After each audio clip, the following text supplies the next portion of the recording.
Good morning, good afternoon, and good evening, ladies and gentlemen, and welcome to another episode of Trekking Across the Universe. Strange New World is over. You have us now. And we're going to be visiting all across the universe, what it has to do with Star Trek, maybe a few other universes and stuff. I do apologize, folks. This is a trekking program, but I was suggested by Michael, he's going to take the fall for this, that I should not wear a heavy uniform today because it is rather warm today. But of course, ladies and gentlemen, thank you for joining us. I'm Roger Noriega, co-host down there. That's Michael Day. And of course, our guest for this evening, Steve Semmel. Good evening, Steve. Did I get it right? That's it. Awesome. Steve, why don't you introduce yourself to our audience, please, and let us know what you've done in universe. And then we'll get to out of universe stuff as well. Okay. So, Steve Semmel. I'm from East Meadow, New York. Does that sound good? Am I doing good so far? Oh, yes. I'm a Florida transplant and doing computer science since college, and that's been my job all my life. But I've also been involved in music, and I've had a band. I've had a jazz CD. Did I tell you I had a jazz CD? No, as a matter of fact, but I think you're about to tell us about the jazz CD. I'll tell you about the jazz CD. That was about 20 years ago. And I think, Michael, did I send you one of these in the mail? No, you didn't. You did not. Well, I'm plugging. There are no more of them. If you want any more of these CDs, you have to call me and get them from me. Or I could, there's a link, but it doesn't work anymore. You just go to CD Baby, and they don't have any more copies. So you just come back to me, and I have a few more I can send. But I'm also on Apple iTunes. I had a jazz band in the Tampa Bay area for a few years. Oh, wow. So not as successful as like the Rippingtons or the Yellow Jackets, but I had a few listeners. I had a few fans. And let's see.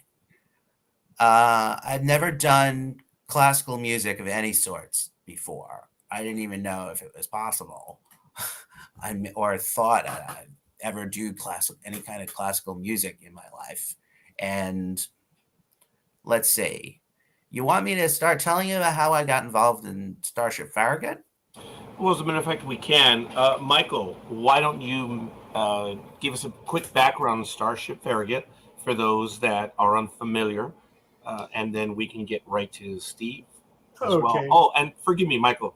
I do want to remind everyone, by all means, let us know who you are and where you hail from in the chat room. We do read and we do show the comments on screen. So, again, let us know who you are and where you hail from. If you have any questions, get them in the chat room. We, of course, are on YouTube, Twitch, as well as Facebook. If you are on our personal pages, due to the security and privacy levels, we may not be able to view your comments. So we ask you to head over to our YouTube page or our twitch.tv/NDB Media or facebook.com/NDB Media, and then we can readily see your comments. I apologize, Michael. I should have put that up as a banner, and I will in just a moment. And everyone else, yeah? Go ahead, Michael, if you would. Okay, please. yeah. Starship Farragut is a fan film group that started producing Star Trek fan films in the mid-2000s. And I got involved with them in 2008. I left in 2015 to pursue other ventures.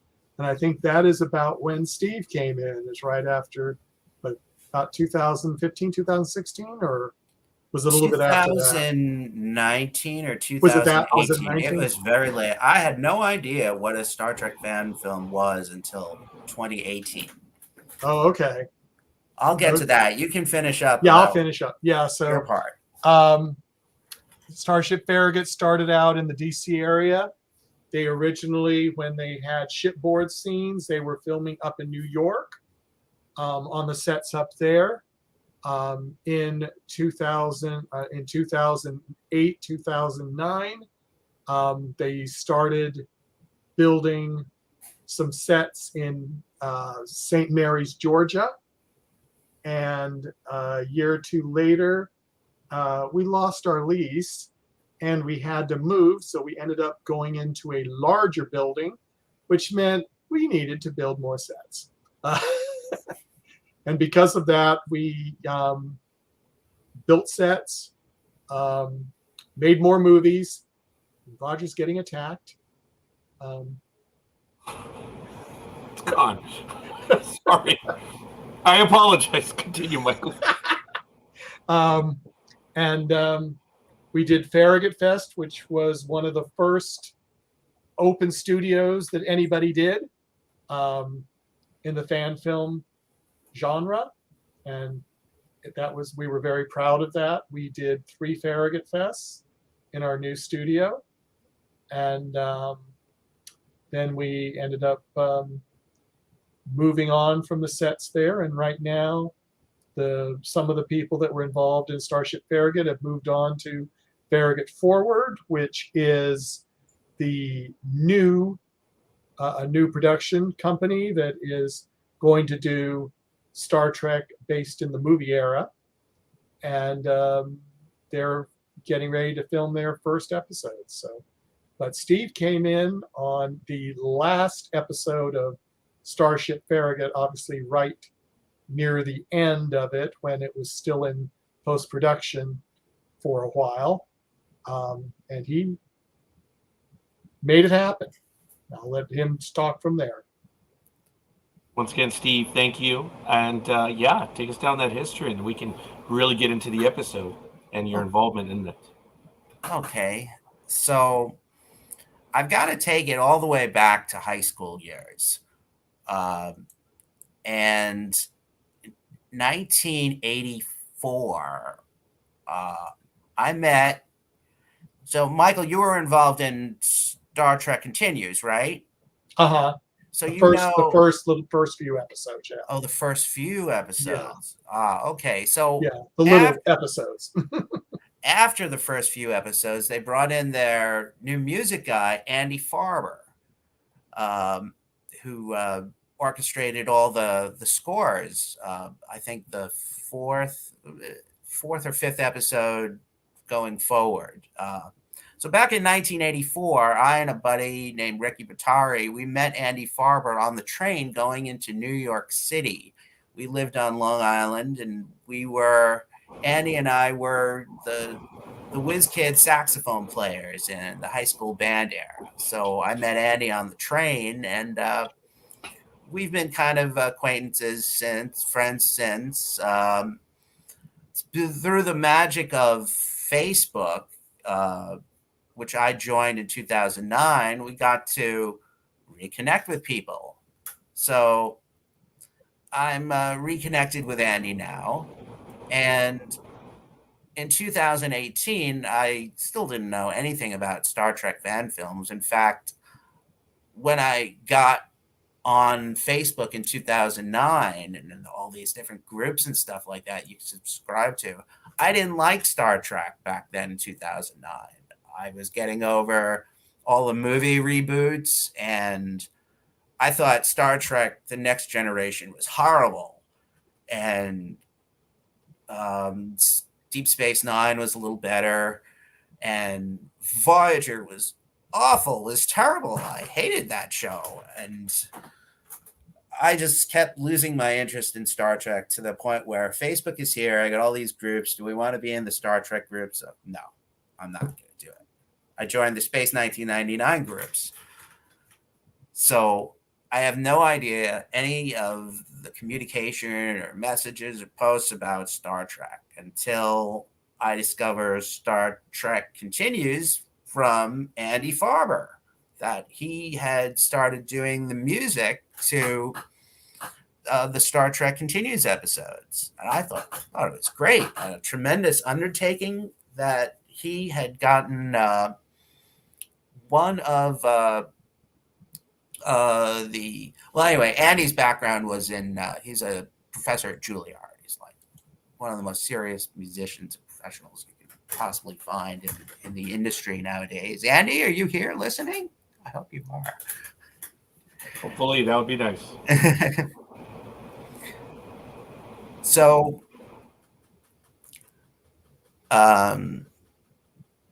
Andy, I'm listening to all this stuff, and I think Star Trek Continues was pretty good, pretty interesting. It was quite an achievement to put the music together for all that, and I watched all of the Star Trek Continues episodes. And part of the experience of YouTube is it starts taking you to other areas and other related links. So I discovered that there are other fan films out there. I discovered Starship Exeter. That was really good. That was another take on Star Trek. And I've watched the New Voyages episodes. Those were all pretty good. And then I discovered Starship Farragut. And I saw this isn't just a fan film. This is another Star Trek series. This is like another Star Trek with real original characters, with original music. I really love the music. I really love the effects. And I just became, at that point, I binge watched all the Starship Farraguts going back through history, including all the cartoons. I thought it was like the greatest thing since sliced bread. Well, not since sliced bread, but the art, before Starship Farragut, the thing that really impressed me was here in the Florida area, in the Tampa Bay, Florida area, there was a 12-piece Steely Dan cover band that got together. It was in the 2016s, 2017s. It was called Showbiz Kids. And they were really rocking. They covered like about 20 Steely Dan songs in their intricate detail of the arrangements. It had a 4-piece horn section. They had 2 guitars, bass player, drums, 2 singers. They really sounded great, just like Steely Dan. And that was the greatest thing since sliced bread before I discovered Starship Farragut. And those guys broke up because and I know friends of them. I've been in the band industry in the Tampa Bay area before. I've been playing around. I know some musicians, and that's how I got to know that Steely Dan cover band. They were really good. And the thing that I know about them is that they wanted it to be just a local thing, and they were having fun, and they got so good that the phone started ringing off the hook, and all of a sudden they're starting to do out-of-town gigs and this festival, and that's not what everybody in the band wanted. So it was a short-lived thing, and it only lasted a couple of years, and everybody just some people wanted to, let's go all around the nation and do all these tours, and other people wanted to just stay put in the Tampa Bay area. So that's what happened to them. So this filled the gap as the next great accomplishment of artists that I discovered. And I didn't really know much about it. And I noticed that there was one more episode that was, I guess, I discovered in post-production.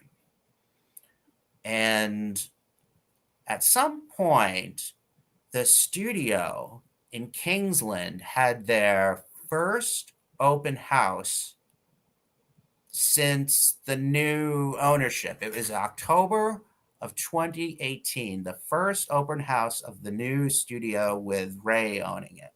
And that's near me. That's just a 4-hour drive. So I drove up there.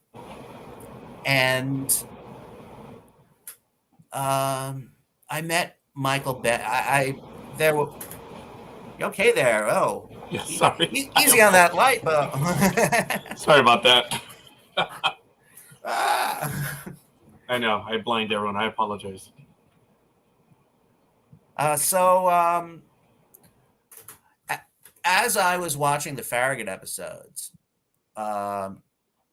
because when I was watching the Star Trek Continues episodes, I thought, wow, those sets were really good. It's mighty impressive that they built all that, and the quality to the detail, the uniforms and the stories and the cinematography and the professionalism of it. I was like really impressed with that. And then I saw, like I said, I watched all the Starship Farragut episodes backwards because that's just how YouTube presents them. Yes. When I got to The Price of Anything, I discovered, oh, there's Vic. This is an offshoot. Star Trek Continues was an offshoot of Starship Farragut. Oh, of course. And so they were like, so this is the same outfit, and that's the same group that and Andy was involved in other different periods of time. So I knew nothing about anything, and I just drove up to the studio, and I was more interested in meeting people from Starship Farragut than I was Star Trek Continues. And I met Michael Bednar, who was there, and he's the first person I met from Farragut from this whole thing. And I said, you guys are great. I think your episodes are terrific. And you have one last episode. And he said, well, somebody's going to have to do the post-production and the special effects. All our special effects volunteers dropped out. I said, oh, really? So I hung out with Bednar and all the Farragut guys at that steakhouse over there in Kingsland. And I got to know everybody, and I just figured, I was heading home, I think, because this is all just regular, everyday people like me that have accomplished this. And I can do this. I'm a pretty smart guy. I know a lot about technology and software and computer programs. I'm a pretty artistic guy. I'm a pretty good management person. I think I can handle this. So I started to inquire more about what do I need to do to start filling the gap. And I had a lot of learning to do. I got in touch with John Broughton, and eventually I saw that he had liquidated all of the Farragut, his Farragut props, including the ship.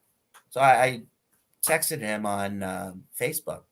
I'll take the ship if you're just giving away or selling all your Starship Farragut stuff. So I said, yeah.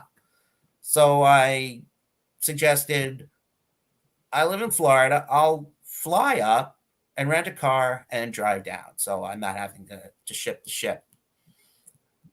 So that's what I did. I met John. He gave me the ship. And at that point, I think I was supposed to have lunch with him the next day. And I guess he was busy. He's very busy with his job and stuff like that. So that didn't happen. So I have to start driving back down to Florida. So I got the ship. And I was going to ask him about, where is the gap? What do I need to do? Start taking over or volunteering for post-production for Homecoming. I'd like to help out and do whatever I can. And let's see. Eventually there was lots of degrees of who is working with what and who was doing what. And there was two elements. There was the music and the special effects. And I had to start learning as I went on who the players are. I didn't know who anyone was. No one knew who I was. And eventually one day, Michael, I think you invited me to the private Homecoming group, or someone. Yeah. You invited me in, and I had to start convincing people, including you, that I'm real. I'm real. Y'all must have thought I was pretty crazy, I guess, back in those days 2 years ago. You had no idea who I was, or you must have thought I was crazy or something like that. Yeah, So I mean, we had a lot of people at the time, trying to get into the private group because that was where the production stuff was talked about, so and I was the administrator, yeah. and I was the only administrator, so I had to do the research thing. Who is this person? So what did you come out? You eventually I admitted me in. called people. Oh, really? Who I did you called call? people. Michael Bednar, John. All right. Yeah. So I got approved. yeah, you got approved, and then look what happened. Yeah, I'm amazed that I made it through, and I actually finished it and came out with the product at the other end 2 years later. I worked on it a long time, and it happened very slowly. I learned a lot about fan film post-production and why they take so long. Yes. How many people did you have helping you, Steve? Anyone I could. Michael, I must have asked once I was in the homecoming group, I pretty much telegraphed everything that I wanted to know, anything I was wanting to do, because I had really absolutely no idea what I was doing or getting into. At first, I was under the impression that the special effects someone needed to take over the special effects, and Carl Hayes was still working on the music. And I figured out that's not exactly true. Carl Hayes wasn't able to, had to leave the group for other reasons. And I got to know Carl pretty good. And that was just, he had a work-related thing. And I can really dig work-related crises. I've been through quite a few of them. Carl Hayes is actually in the technical area, in the IT area, like me. So I said, all right, I'll take over the music. And I believe that I found out Ken Thompson was working on the special effects. So I said, okay, I'll start working on the music. And eventually somebody said, let's see. So I'm in now, and I need the script, right? A post-production supervisor has to be able to read the script and for both the music and the special effects. And I heard that there was a rough cut out there somewhere. So eventually I start gathering all these things. And there was a big break in communication among Starship Farragut members. When I discovered the group, it was like I discovered the ship floating out in space, and no one was aboard, an abandoned ship. And I went on the bridge. I tried to find who's running the ship, who's here. You. I guess I'm the captain now. Mm-hmm. So, how am I doing? You have any questions and stuff I've said? Oh yeah, I apologize. I was just wanting to hear the story through. I'll be more than happy to interrupt you with some other questions. No, it's all good, Steve. We're just listening, and thank you. It's really cool to hear the entire story. Okay, so I'm going to get started on the music now. Okay, let me go ahead and let me go ahead and back up then before you start on the music. So when you agreed to join the program and you were given the reins, who gave you the reins, and basically what was your title? You kind of covered it a little bit, but what are you, assistant director? I was promoted several times. My original role was I was going to start working on the visual effects, which I know absolutely nothing about. And then I found out somebody else is actually working on the visual effects. Right. So, okay. But the guy who did the music, he dropped out. So I'm going to do the music. That's something much more up my alley. I know much more about music than I do visual effects. So I found the rough cut and the script, and I started it from the beginning, Act 1. And let's see, what did I wanted to do? I noticed that that the last episode of Farragut, The Crossing, a totally different music, totally rewritten music. And I kind of want to come back and use Farragut music. So I made a decision. I'm going to start as early and often as I possibly can, reusing, like regular Star Trek series, keep reusing the same music over and over that you've had in the previous episodes and fit it in. And that was what I tried to do for most of the music through Farragut. Now, there was something else that I learned, that there was a song that was written for the episode, a country folk song by Amy Berry, Remember Me, that was written for it.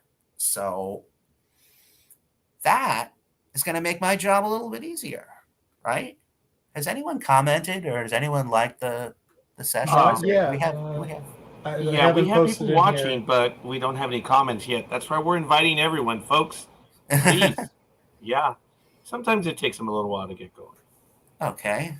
And then the reality is, and I have to apologize to you, Steve, we may have started up an hour early. We normally go at 7 p.m. Pacific time, which would be 10 p.m. your time. So we are starting a bit early. So it may have thrown our audience off a little bit, and I apologize for that. Oh, okay. I just But tried it's to all make good. it 9:00 because it would be a little. I got to work tomorrow. I got to drive. Of course. Yeah. Yeah. And that's why we do accommodate. But it's kind of like I'm screwing with the audience because we normally start at a certain hour. And yes, sometimes they come around to it just a little bit later. But And they it's go, all good. oh, it's on. But everybody will be able to watch this anytime they want. Yes, and they do. And oftentimes they will leave some comments here and there. So, but you were saying, Steve, that the music, you had a song written in there. Yeah, we had Amy Berry's Remember Me song. So we're going to, I guess what the idea was is they were going to take that, it's going to make Star Trek music out of Amy's song, which is a country folk song. And so that's what I did. I started to the opening sequence, not the opening sequence, the opening sequence, we used that. I had to finagle getting the opening sequence changed so I could take out Michael Bednar's name and insert Frank Hernandez's name. That was part of my challenge, and eventually I got Michael Struck to help me with all of this, and he ended up taking over quite a bit of the special effects. But back to the music. Let's go to the all of the teaser. I was able to come up with reused music and figure out what music from The Price of Anything and Conspiracy of Innocence I'm going to reuse and put into the teaser. I have enough of that. I can do that. And I felt that I was so successful, and just the step involving doing that was just me kind of like just deciding this is the music I'm going to use. And then the magic of audio editors, Audacity and stuff like that. Here's another thing. I had no idea, and nobody knew where any of the original music was. So I got a volunteer. Kevin Palm kind of helped me out, and he had the whole set of music. So thank you, Kevin. I wouldn't be able to do this without him. Kevin also played bagpipe on the episode. We'll come to that later. So now he gives me all the music. So I'm able to take clips from the previous soundtracks by Hedderin. Am I pronouncing that right? Hedderin? Mm-hmm. Okay. Scott is his name. I'm friends with him. He was also a very big help. Eventually, Carl Hayes also wrote and ended up writing some music. Everyone was a big help. Like, everyone involved was so eager to help me and so happy to help me. I really am amazed that I was able to create trust in people. I don't know how. You must have thought I was, both you and John and Mike must have thought I was crazy, but somehow here we are. And We're all crazy to do fan films. yeah, I know. It's a lot of work. Crazy, yeah. So I've pieced together the music to the teaser. So now the opening for Act 1, it's going to be new music. And I'm going to take Amy's song and I'm going to transcribe it. And I'm going to put a classical arrangement to it using software that I used to use in the 2000s for my band. And this is the first time I've ever written a classical arrangement before. I had no idea that I would ever be writing music for an orchestra, for violins and clarinets and oboes. And I think I did a pretty good job. It started to come naturally. I discovered that because I really do have a lot of classical background in me from high school, which I played in symphonic bands and stuff like that. And I wasn't all jazz. And it worked out pretty good. Now, the thing that was nice about the software that I'm using, which was the Allegro 2000, I really didn't have a budget for this. So I had to do whatever I had to do with like no money or no tools whatsoever. So I had this software. Hello.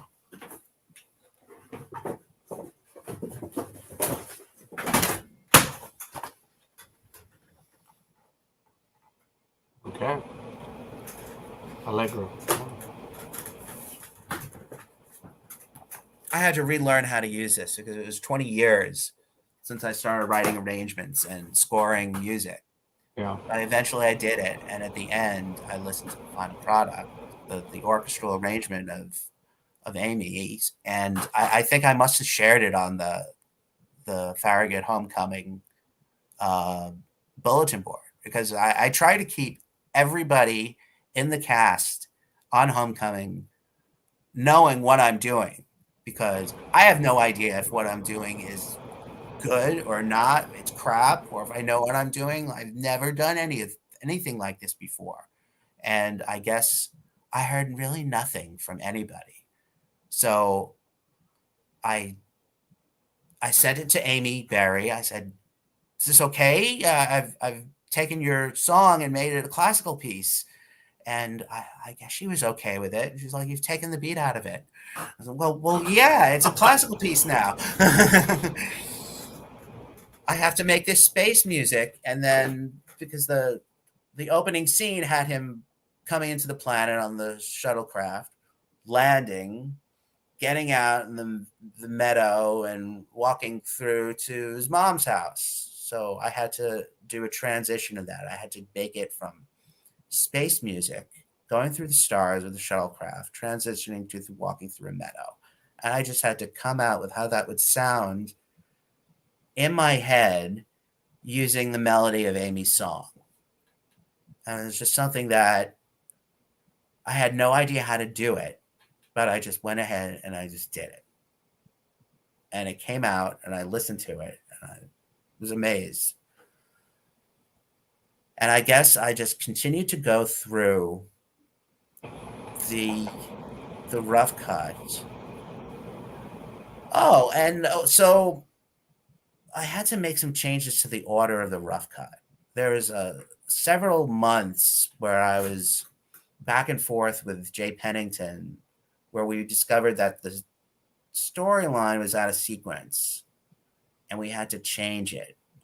And this is all part-time for all of us. So for me to communicate a change that has to go to Jay Pennington by email, just like one thing that would take, all this takes weeks and months on end because I'm communicating all this stuff with Jay, and this is a part-time thing for Jay as well. And Jay Pennington and I kind of had a very slow back and forth working relationship for 2 years, editing, changing the length of scenes and he is giving me advice and stuff like that. I learned a lot from Jay through this process. I learned a lot from everybody. So I went to start doing the second original composition. So one thing that I wanted to try and do is get music from every Farragut episode, including the captaincy.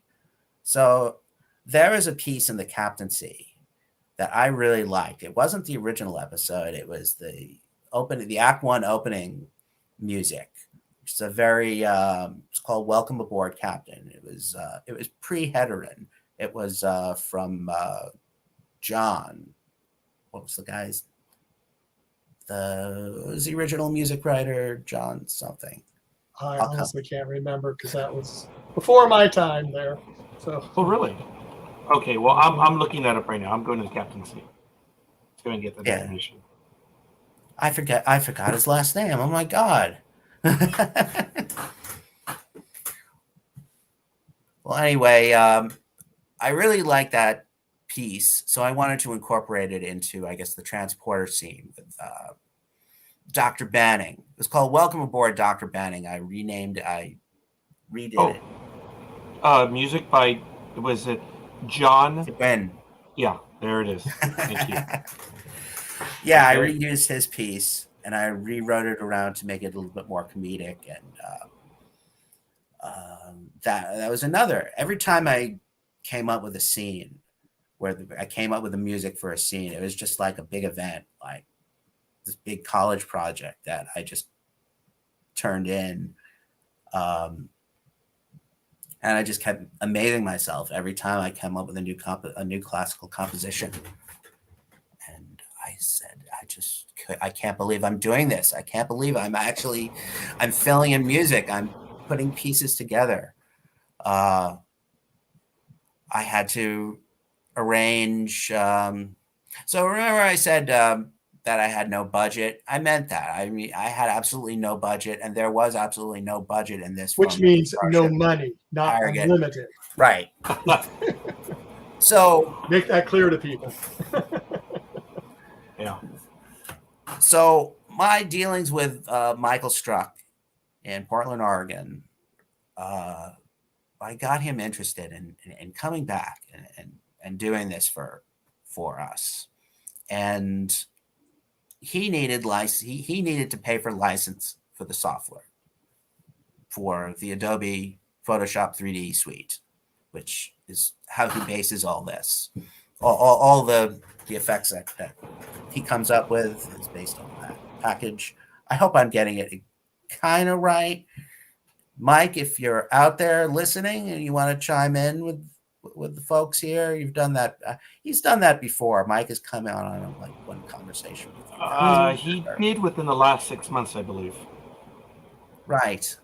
Yeah. He has. He's Michael. He's what, 3 or 4 times on with us. Mm-hmm. But the last time he showed up was the first time on video. But he may be watching. Michael, and join us. I was actually going to send him a message right now. Sure. Michael kind of was my coach in doing this, and kind of told me he kind of guided me in what I needed to do to be the visual effects supervisor. And well, anyway, there was I remember a while ago when I was figuring out everything that he had quoted either John or Michael Bedner a price of how much it's going to cost to do the effects for Homecoming. And he quoted a pretty big amount. Long story short, I got that amount cut in half, figured out with Mike how we could do this so that he doesn't have to have the license all the time. There's certain tools involved in the software. You can do a piece in one with the license, and then another piece that you don't need the license. And we kind of optimize something that Strzok has never thought of before, because he was running his own business before, and he just paid for the licenses. It was like tens of $1,000s a year, which he just didn't want to do anymore.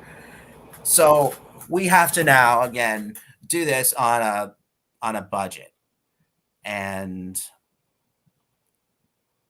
so we cut the amount in half.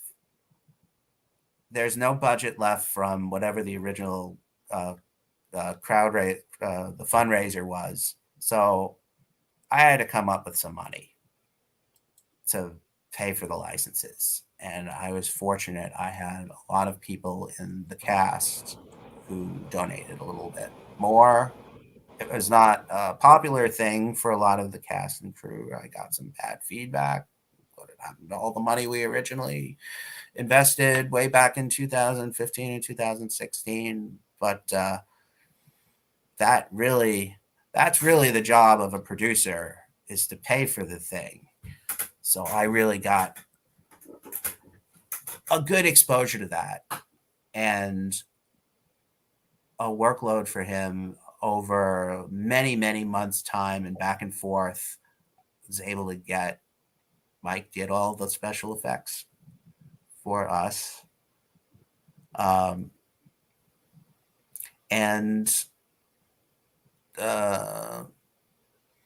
then I just kept moving forward with the music. One thing that I was really being inspired about the music. Did anybody hear of the show Mozart in the Jungle? About the conductor of the fake New York Philharmonic.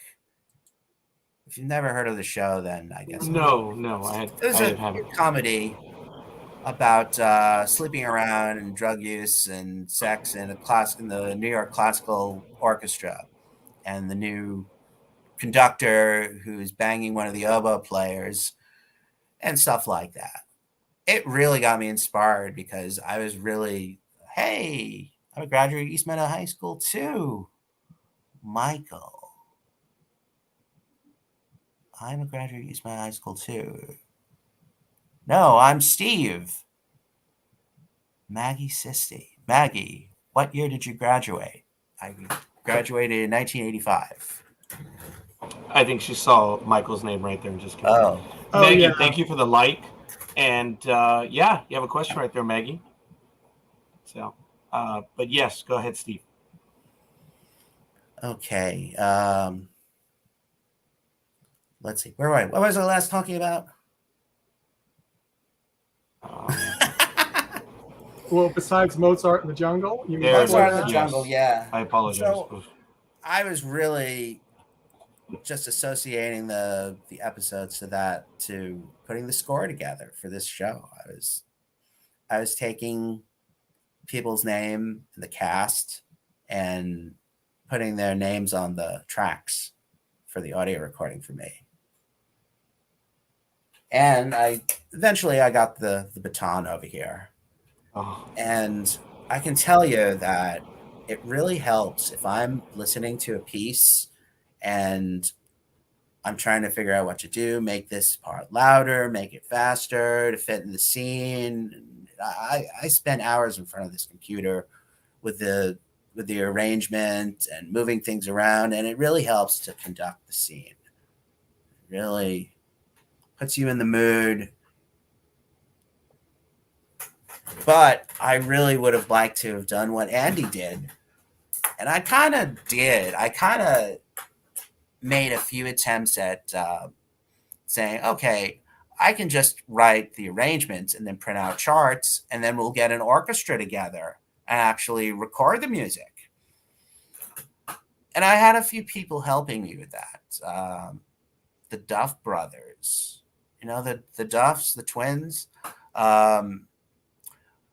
they have sons and daughters who one is a trumpet player and other's a violin player. I almost, for a while, I had the people who are interested in actually let's put all the music together ourselves and not play it through the computer. And then the COVID happened, and then we're not going to have live performances anywhere. So we're not going to get together in a recording studio. And I guess I just didn't have. Apparently, you can do large music recordings using this technology over here. I just didn't have.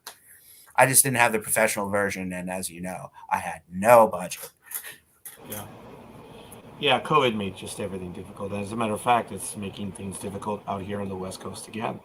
It's telling Michael that they're reinstituting mask usage in certain government agencies and stuff. So it's like it never finished, Steve. The dilemmas that you had, I don't know if you ever would have had a chance to do it live, because it looks like we're going back to, well, at least out here on the West Coast. Doesn't look good right now. That's you're California? Yes, Los Angeles, California. Yeah. But that's just a whole other thing altogether. Mm-hmm. I understand that when you guys work on the music, it's generally a solitary thing, especially for the fan films. To have an orchestra is like the ultimate thing, right? Or even a few players who actually play, because otherwise it's done by the composer itself, right? Usually on the synthesizer or something like that. Yeah. That Allegro software over there I was showing you, that all you can do is make the music and play it in a very primitive MIDI style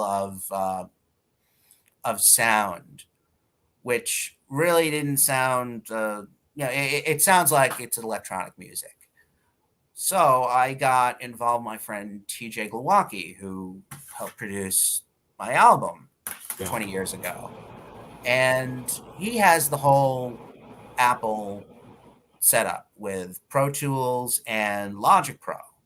Logic Pro is what Hederen used for all of the orchestra. You know, it's funny when I asked Scott Hederen if he had an orchestra, because I had no idea that was electronically generated. When I first heard the Starship Farragut theme, I was watching The Crossing that still used the original theme, and that whole opening sequence really just hit me. Really, like, God, this is a real Star Trek series. That sounded like an orchestra. You could have fooled me. I said, Hederen, do you have your own orchestra? The Hederen Orchestra, you know, like Andre Rieu and the Vienna Philharmonic. You got a whole orchestra? And he said, no, I only wish. It's all done in computer. And some of the electronic orchestral software is pretty good. So I was able to do my arrangements on Logic Pro and generate the orchestral music through the score for Homecoming that way. How do you think it sounded? It sounded great. I mean, I saw the original first cut. I mean, and the first cut came out rather quickly, and then nothing. And you know, it was just problem after problem, and then you took over and finally got it out, which is wonderful. So there was quite a gap in time in there. There was like nothing happened, and that's kind of where I found out what was. Things got stalled, and there were lots and lots of interesting things going on that I have found out. And for a while, I guess Mike Bednar and I were talking about like writing a book of all the stuff like that. And after I found out all the stuff that went on, I just like, no, I don't want to write a book about it. I just there was a gap. There was a 2-year gap. I picked up and finished it. And that's all you need to know. That's all you need to know. Yeah. Now, Steve, when you were having to do this, in addition to the music, was it very easy for you to just make the music happen? I know you used some of the stuff from prior episodes when you worked it in, but did you have to, as producer or executive producer, did you have to have new shoots done? or to make the music work, or no? Was it Well, easy to make it work music wise? And then we'll get to this.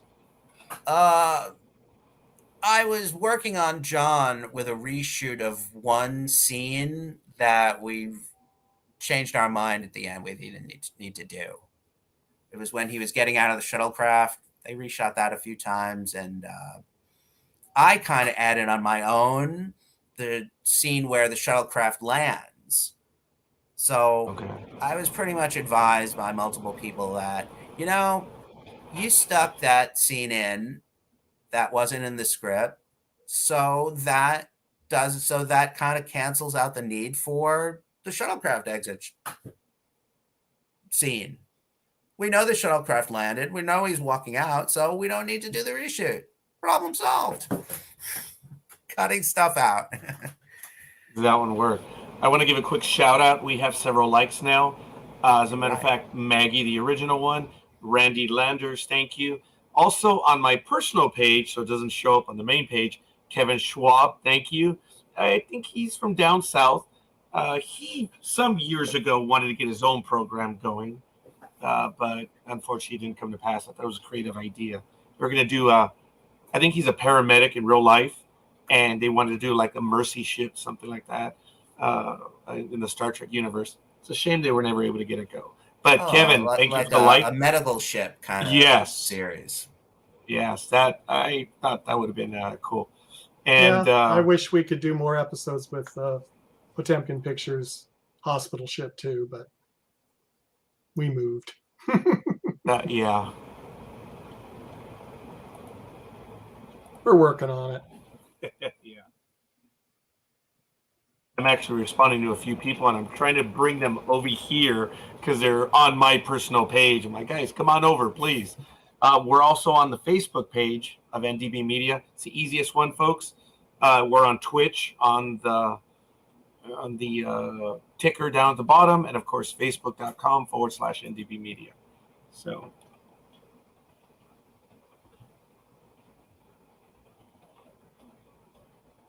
Hopefully they'll be able to come on over in just a moment. Yeah. What did you find more difficult, Steve? Was it, well, I mean, look, you're a computer guy, and I get that, so that did help you on being able to make the stuff happen, but you're a music guy first and foremost. Was that the easier part in putting this effort together? Because as you mentioned, the ship was adrift, and it wasn't going to be completed. You took that over. I mean, outside of the regular big names of Farragut, Continues, New Voyages, and everything, you are the Freddie Freiberger of Starship Farragut. You came in at the very end to see it through. What was the more difficult thing, other than not having money? Oh, other than that was the most difficult part. Is getting right. Is raising that small amount of money. It was 4 figures. You want me? Should I say how much it was? It was $2,500 for. That's a lot of money, no matter what. 3 months of Adobe licenses for that, and Michael didn't know that he could lease the software on a limited basis. In fact, we got it so tuned down that he was able to get a little extra for just a week, and was able to work with the folks at Adobe to make a custom plan. He didn't even know he could do that with them. Let's see. The easiest part was the music, because I was most at home in that. I can do that. I know about music. I know about instruments. I know about playing. I know about arranging, because I kind of always wanted to do it and just have never done it before. Ever since I was a kid and I was learning music in band in elementary school and junior high school, I always wanted to arrange. And here I am figuring out that, oh my God, I'm going to do this now. I never even thought I would come upon something like where I'm actually writing classical music. I'm actually arranging classical music for pretty much a full orchestra.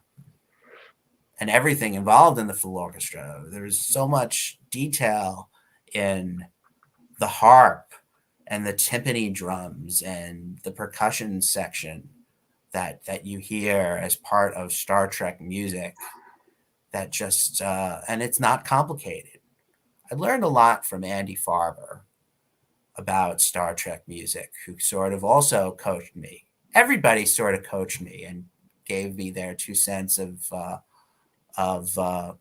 what to do, how to be a part of this, and to do the job of being a producer. The executive producer part, I think, just out of the blue, John Ron was just so happy when the day I was talking with him on the phone. He said, "You're an executive. You're executive producer now, Steve." And wow, I pretty much took I really took it seriously, even more so going forward in that, and like I really own this production now at this point going forward. Well, you had to, because I mean, you had to take over a lot of jobs to make the production happen. Yeah, You did. So Yeah. Usually John, Michael, and the other Michael, there was a big group. There were a lot of people involved. And now you are at the very end trying to finish this episode. yeah, I can only imagine. And you went in as a newbie and you Yeah. saw it through. that was my strength, because whatever went on before, I had no idea. I don't know what was going on before. I mean, I know a lot now, but when I first starting out, like, I have no grudges against anybody. No one's got any grudges against me. I'm a total outsider. I'm just gonna figure out what needs to be done and finish it, and try and get as many people here to trust me and help me out as best as I possibly can. And, As a matter of fact, I want to give a quick shout out to Victoria Avalon. As a matter of fact, you may know who she is. She's been involved in several projects, and she just gave us a like. Thank you, Victoria. Once you, again, Victoria. folks, anyone, we have numerous likes now. If you want to give, or if you want to take the time and comment in the chat room, let us know who you are and where you hail from. It always helps us. We know they're watching now, and it's no accident, Steve. It's getting close to our regular hour, and activity's picking up. So the obvious apologies coming in, man. We started a bit early, but no, we wanted to, because we're on the East Coast, that's why. Yeah, and I'm glad we did. Now, Steve, musical background, and this is someone who this next question is from someone who just enjoys music. I get the impression jazz is your number one, or in types of music, right? It is. Yeah, I'd say that. Okay. What would follow, or where would you find? Because some people in the music world, and you'll correct me if I'm wrong, refer to the music that's in Star Trek and movies. They call those show tunes. They don't exactly call it classical music. Is that correct? Or kind of? No, I think that the music of Star Trek is the classical genre of music. Orchestra, strings, winds, brass, timpanis. Mm-hmm. Although there was one jazz scene in Farragut, the Goodbye Dr. Banning scene. That was jazz. I took my saxophone out and I played for that, and I had a trumpet player friend also come in for that. Wow. Okay. Those were our live musicians, myself, and Basil, and of course Kevin Palm played on the end on one of the ending pieces at Act 4, and of course Amy Berry had the full original song at the very end over the credits. We rolled the whole thing. Oh, that is cool. We had precedent for pop music being in a Star Trek series from I guess what was it? Enterprise had a pop song as the song, so we could go there. We were allowed to do that. For the title, and of course in the other movies there were other bits of music that were not classical. You had Star Trek V, The Moon is a Window to Heaven, I believe. Of course, you had some very contemporary songs in First Contact. You had Ooby Dooby, and you had, oh my goodness, you had Magic Carpet Ride, man. Oh, right. And early on, is it? Oh, I'm thinking of the script. Berlioz, or I forget which one of the two. Picard's listening to some classical music early on, or Mise or Berlioz. I forget which one it was. For classical music, Yeah. who are some of your inspirations or your likes? Mozart. Mozart, yeah. Yeah. Any? I can imagine. Which one of Mozart was your favorite?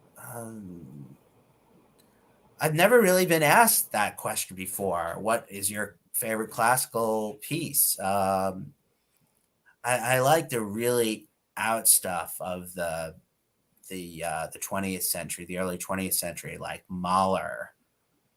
I have all of my father is very much into Mahler. He loved that stuff, so I have most of his Mahler collection on CD, which I gave away when I was younger, but I still have the copies of the Mahler pieces. I'll get classical. Robert Schumann. I like some of his pieces. Okay. Yeah. All right. That's about it. That's cool. Switching back to Star Trek, you had Jerry Goldsmith. You had, oh my goodness, James Horner. And then, of course, you had Leonard Roseman. You also had, oh my goodness, I was just remembering his name. Is it Cliff Idleman for Star Trek 6? And I think you had Ron Jones. I may be mistaken. I think he did Generations of the movies. And I really don't know much of any of the people who did who did any of the music for the movies. I kind of really never got into that. I just know Alexander Courage. Of course, the original, yes. Yeah, the originals. And I studied a lot of their works from working with Andy, who fortunately I was able to listen to the La La Land set. Okay. And that helped me because I had to transcribe a few things. I brought in a lot of original series music, and one of the accomplishments that I made was I took some of the TOS arrangements and I blended them with Amy Berry's song. Oh, wow! Did you happen to catch that in the episode? The beginning of I think the beginning of Act 3. There's a big the interaction between John and the Themans. That was a cross between the music from What Little Girls Are Made Of and Amy's song. I just took the arrangement for What Little Girls Are Made Of, that music, and I ripped the melody out and I stuck Amy's melody in. It was like a brilliant genetic experiment in music. It worked good and no one was harmed. That is a good thing. Steve, I did not catch that one because what I did was I did notice the music in the other parts where it did sound familiar. It was a wonderful motif in that you were bringing the other episodes' music, the prior ones, I should say. That I did catch. I didn't catch the one that you described right now. And I'm sorry, I might have to go back and listen to it because I am a fan of some of the technical aspects. I love watching camera angles and stuff to see what the director's doing. And of course, I listen to music. I'm a big fan of music. If you did not see the original movies, James Horner is one of my favorite ones from Star Trek 2 and Star Trek 3. And of course, Jerry Goldsmith, First Contact. An incredible, I feel it's epic in score and scale. It's some of my favorite stuff. But that's a Next Generation movie, so you may not have seen it. First Contact. Yeah. I also have to say, I've never seen Star Trek Picard. I've never seen Strange New Worlds. I've never seen, I've only seen the first season of Discovery. I haven't seen any more than that because that was the only one that was on free TV for one season. Oh, yeah. Okay. It was on CBS Thursday nights at 10. And I thought they were going to continue on doing that. and they stopped. Instead, they put on Bull. Well, you know what you could do, and there was a sarcastic line as I began. It's like, okay, we're done with Strange New Worlds. What you can do is you can sign up for Paramount Plus for, I think it's like free for 30 days. No, I'm not gonna do that free stuff. I don't want to pay. I don't want to pay for television. I'm saying do it for 30 days and catch as much and as just you can. and binge watch the whole thing. It's quite a bit. Well, I have to find time with that. Like if I'm going to invest, like I have to plan like a week off from work, so I have like complete unfettered access to watch like everything without any interruptions. Well, there you go. Well, now you have an option, and if you binge watch, you can probably get it done within 30 days. I myself am a bit behind, but I do enjoy the cartoon series right now. There's 2 of them. There's Lower Decks. I mean, that one's. What do you think, Michael? I mean, that one's way out of control. That one is just a comedy. It's a total comedy, yeah. Yeah. It's not for everyone, but it's not one of my favorites, but I have so many friends that just love it. So see, like Randy. Randy loves it. Yes. I think you know who Randy Landers is, right? No, Steve, don't know. Sorry. You not at all. Don't be sorry. It's all good. This is a big universe. Randy Landers, and Michael Day will correct me. He is the No, he's not the executive producer. He is the producer. He's the man. Okay, well, remember, in as I understand it, executive producer is the titular title of the guy that's over the real producer. That's why I think Randy's the man. He's the producer. Potemkin Pictures and all the fan films. All 12. Different storylines. I'm going to get in trouble if I use the E word or but that's okay. Yeah, due to the fan film rules. Yeah, so it's got a lot going on, which is really cool. Randy Landers is the producer or executive producer, however it is. And he's been listening to us for a while, so this is cool. And I got to tell you, I knew from Michael Day that there was another episode, the one that you worked on, Steve, but I never thought I was going to see the light of day. And near the end, when word did get out that it was going to be, I was stunned, and Michael was the one that let me know. And I looked forward to it. And Steve, I have to tell you, I did enjoy it. It was a job well done. You picked up a ship that was, you had the USS Constellation, man, just sitting out there. And you delivered it because it didn't look like it was going to be delivered. That was a lot of work. And it cost you money, too. Yeah. Welcome to Fan Film Productions. Jeez. Oh, yeah. I had to be passing the hat around to other people for money because I couldn't fund the whole thing myself, but I put in a big chunk myself. I do want to give a shout out to Casey Shapiro. Thank you. And, of course, Randy. Folks, we have quite a few people watching us now. Please leave your comments. Or at the very least, just let us know who you are and what part of the world you're in. Or, I'm sorry, I said what. That was Latin in me. Which part of the world you're in. So I apologize. And it's really cool. So, yeah, this is about our normal time, huh, Michael? Yeah. This is when they're going, they've been on for a while. Oh, well. Yeah. Thanks, Casey, for the the little heart. Everyone else has been the thumbs up, but Casey gave us the little hug. So thank you, Casey. Don't get too many of those on Facebook, so it's good. No. So I'll say hi to Victoria. I've spoken with Victoria before. Oh, that is cool. As a matter of fact, again, Maggie, Randy, Victoria, Casey, they've all given us likes. And, of course, Kevin did on my personal page, so thank you for that. So for jazz, before I go into some of the production stuff, because I understand you may have some pictures first, but, Steve, I know that we're on your time. You're on the East Coast, so you need to let us know how we're doing on time. Oh, I'll stay till the top of the hour. That's cool, and we're good. Thank you, Alan Tomlinson has just given us a like right now, so thank you for that, Alan. What part of the world are you in right now? Which part of the world are you in? He lives down the street from me. Oh, okay. Wow, that settled. I went to elementary school with him. Yeah, that's cool. Mm-hmm. Hey, family's watching. Steve, for jazz, since that's your first love, Any inspiration? I mean, I get it. It's your first love, but who are some of your favorite performers in jazz? I listen to jazz because I have friends that like it. It's not my first like, but I have listened to many. Blues. Is that the? Yeah, it is. I've listened. Blues is not jazz. Blues is just blues. And there it is. Set me straight. Thank you. I get bored with blues. That's the closest real easy. Well, then there it is. Maybe that's why I don't listen to jazz, because I had a coworker who would play blues, and he told me it was jazz. I'm like, yeah, I'm not into it. I don't listen to jazz. So I'm going to have to pay attention more. But I did like the music that was in the episode.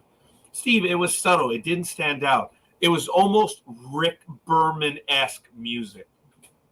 You know, Rick Berman ran the franchise for a while, and his whole thing of music was very light, almost just, it's nothing compared to the original series.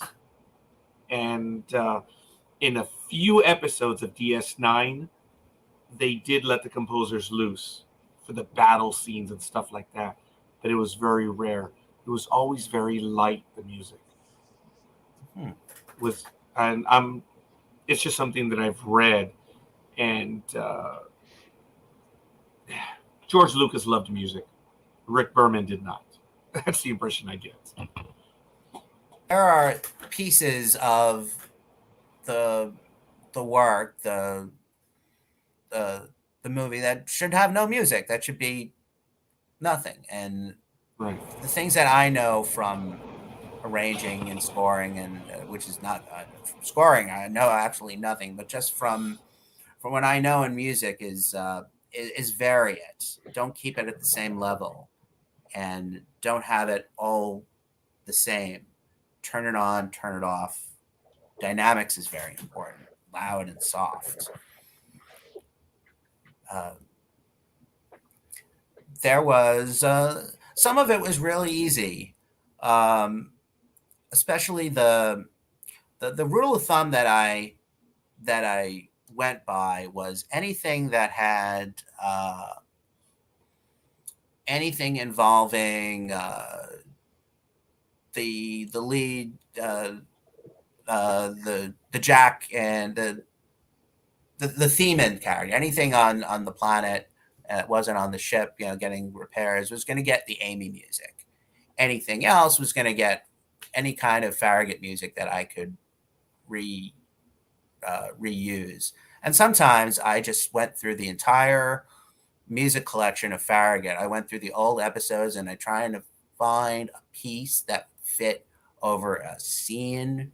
That took lots of time to figure it out. But once I did, then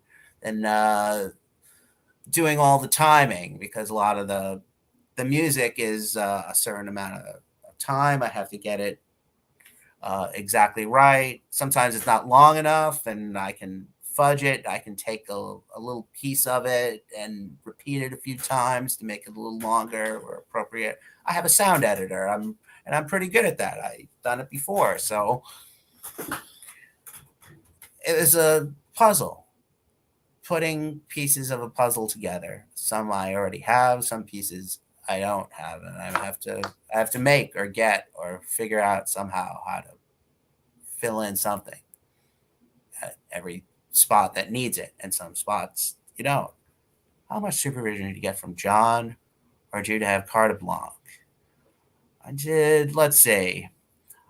I took a lot of most of my supervision I got from Jay Pennington. Pretty much won all the arguments, and he was the editor and I was the facilitator of things to get things to him. But there was not always did we agree on things. And John was very agreeable on everything, and he took more of a lead role towards the very end. Once I started to get to the point where I have time now to start putting the final credits together, at that point, everybody knows, oh my God, we're getting near the end. And I took a lot more direction from John towards the end. He kind of led the final credits and putting everything in the text that needed to be. There was a lot of things I didn't know about. There were a lot of people I didn't know who else was involved in the production before I got involved. So we all helped each other. It turned out that it was just a very cooperative effort. Towards the end, we really pulled together as a team. That was good to know. Once you had everything done, basically, you handed it over to John to take a look at it, of course, right? Yeah. Was it? Well, that's more of a technical question. Was it difficult coming to an agreement? And I artistically, were you guys on the same page, or did both of you have to give in? Yeah. There were some changes that he wanted. Like there were some scenes. There was a whole scene at the end that just didn't work. It was a scene on of those guys on the new Farragut Bridge, and it just looked like crap. We just decided to get rid of it at the end. There are a few things that when he says that looks like crap, we're going to take it out, then that's it. It looks like crap, we're going to take it out. We're going to take it out, yeah. Yeah, John was the overall boss during the whole thing. If there's something that he wanted, he had the final say. That was the way it was through the whole process. At any point, whatever his word was, he is the captain. I respect him the whole trip. No matter what, I was at the helm for a while, but he was still the captain at all times. He was the captain. Well, I figure you were the captain, but he was promoted up to admiral, which is now what we have in Farragut Forward. So that is cool. It's nice to know that he was still involved, because I myself, as a fan, did not know. I did not want to take it on completely as my own. I wanted to be a team member. And it would have been nothing if I didn't have John's approval on it. I wouldn't wanted to do that at all. It would not have been right. No, of course. And I guess you were handed the episode. You just had to put it together. And that's where the art really comes in. And yeah, it's not everyone can do that. Not everyone knows how. And based on the episode, you delivered. There's no doubt. I didn't even know how. I just figured it out from my knowledge of other subjects, from my knowledge of music, and just from my knowledge of software, and trying to communicate graphics and let's see, how I communicated with Struck about the visual effects. That was very involved. I don't even remember it. We had so much back and forth, and so many emails and communications back and forth between me and Struck over 2 years. It was quite an involved and detail-oriented experience. I'd had to take everything that I read in the script and translate that into the scenes. And a lot of times I would give instructions to Mike, and he's like, I need more information. Do you want the Enterprise? Do you want the Farragut to be coming from the left to the right, or the right to the left? And there's a lot of detail options that he just had to walk me through, figuring out how to tell him what to do. And that means that you had to learn yet another language, right? Duh. Learning the language of production, right? I learned a lot of things.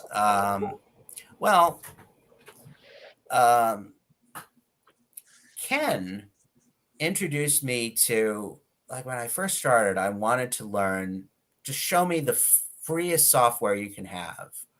And eventually what I did is I downloaded DAZ 3D free, and I started to just figure out how to try and start to do my own special effects. Just reading the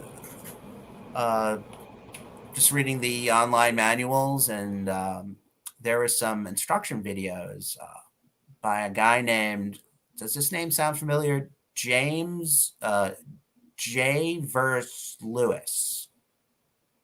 He's a person who does a lot of self-help videos on how to use DAZ 3D Studio and stuff like DAZ 3D Studio. I just tried to just follow it through and tried to. I downloaded like a Starship, like a ship or a graphic from some free area, and I was able to put a ship in the palette area, and I was starting to move things around. And there was actually, I had a Struck got together with me, and he gave me like an hour instructional. He actually walked me through how Adobe 3D Studio works.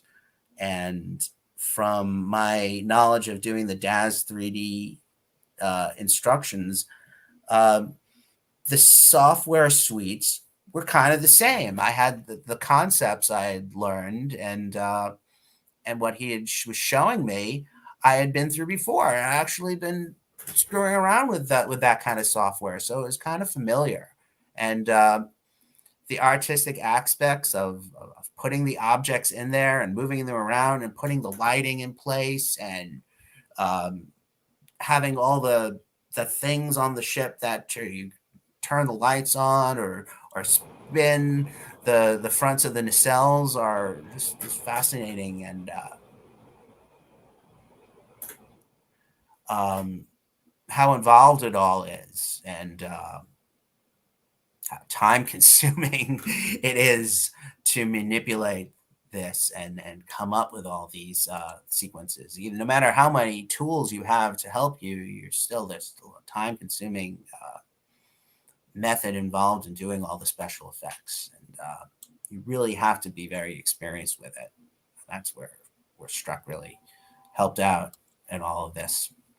I apologize, Steve. I didn't mean to distract you. We did get a like from Bobby Nash. I believe you may be familiar with that individual. He was involved in Starship Farragut. Michael, you want to? He wrote Conspiracy of Innocence. Right. Mm-hmm. That's familiar now. Hello. I didn't know that. I'm from Jericho. Went to Jericho High School. Hey, Lisa. That's cool. So the other people are reading some of the comments right now, so it's cool. All us Long Island guys. Yeah. all us Long Islanders. So like I said, we do have quite a few people watching, folks. But thank you for your comments. Again, we appreciate it. Let us know who you are and where you hail from.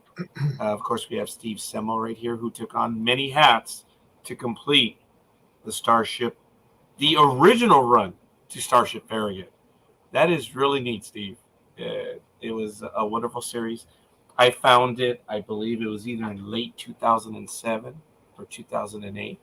And I commented to Michael and to Michael Bednar that I believe it was in 2008. There was some sort of federal tax, something where they were giving money away as a form of stimulus. Oh, right. The stimulus money. Yeah. And Farragut had a great catchphrase. It's, hey, stimulus money. Why don't you help us? I forget how they wrote it. They got my attention. I donated. I didn't give very much, but I did donate. I was really, really happy about that. That was my first real connection with Starship Farragut. They responded right away. I contacted many of them. Well, Hidden Frontier did too. Forgive me, sorry. But Farragut, it didn't take very long. They responded almost right away when we officially reached out to them, which was pretty neat. And interviewed John, of course, Michael Bednar a few times, as well as Michael Struck. He did, when he joined us last time, right, Michael? Mm-hmm, he did. He was going to return. We just had to follow up. Yeah. And it's my fault because I think it was during tax season when I was distracted. So I know we're going to have Michael Struck return. And who knows, maybe Steve. Maybe we can have Michael on and then maybe have both of you on That would be sometime and nice. maybe talk about it. Oh, there it is. So we would just arrange it, and maybe we could have it on at a better time, maybe even on a weekend or something where it would be more conducive. But I get it. It's easy for me, Steve. It's 7:25 p.m. for me, man, and I know it's getting late for you. So I don't want to have you suffer all the way through, but I believe you may have some imagery for us. Is that some what? Some imagery, some pictures? I was just, in case somebody asked me about there was one scene. I'd like to ask you about that scene. Go ahead, ask me about it. I'm asking you about that scene. It was when they were in the Pope Leahy house. There was one scene that we couldn't use because of lighting. And that was the scene that Ken Thompson had to do the green screen on. Okay. The ending of Act 3. Yeah. So I was going to show you the pictures of. I have some pictures here, but I'm not authorized to show any of them. Really? I'm only authorized to show stuff that I can answer a question about one scene. Okay. This is my own self-restriction I'm applying about sharing photos that are not mine, that I have come to have by means of I was in possession of the hard drive, but it's not my hard drive. They're not my pictures. So I'm just going to show a few of them just to show you why we had to do that. Why us had to do the green screen. So, and Steve, I appreciate that comment early on as to why you're being careful on the pictures. Yeah. Thank you for that. Some people don't give a rat's patootie over that stuff. So I'm just going to show you a few pictures. Yeah. You can turn me on over here. If you see there it is. Thank you. Yeah. Yeah. So this was that scene, and I'll float the pictures here. You see, it was getting late, and the lighting over here was just not conducive to the, let's just say, the cinematography, right? So that's all I'm going to show you of that. Okay. I'll turn those off. So John came up with the brilliant idea of, well, they don't want to go back and get the house just for that one scene. So he did it in his basement, and he got the green screen together. And you asked me about some of the difficult parts of this. That green screen scene was one of the most difficult parts. It was a very long green screen process that Ken Thompson took on, did a fabulous job on at the end of putting all that together. And there was also the audio of that I had to clean up a lot. And eventually, when it got to the end and I put the music over it, reuse music from The Price of Anything, I was again amazed that I can't believe I got that all done.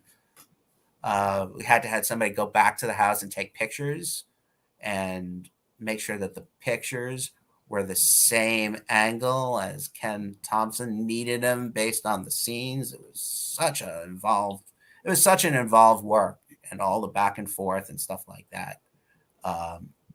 And you didn't have any of the Hollywood standards. I know that what I know to do green screen, they take specific measurements. They line up several items so they know exactly where the camera is.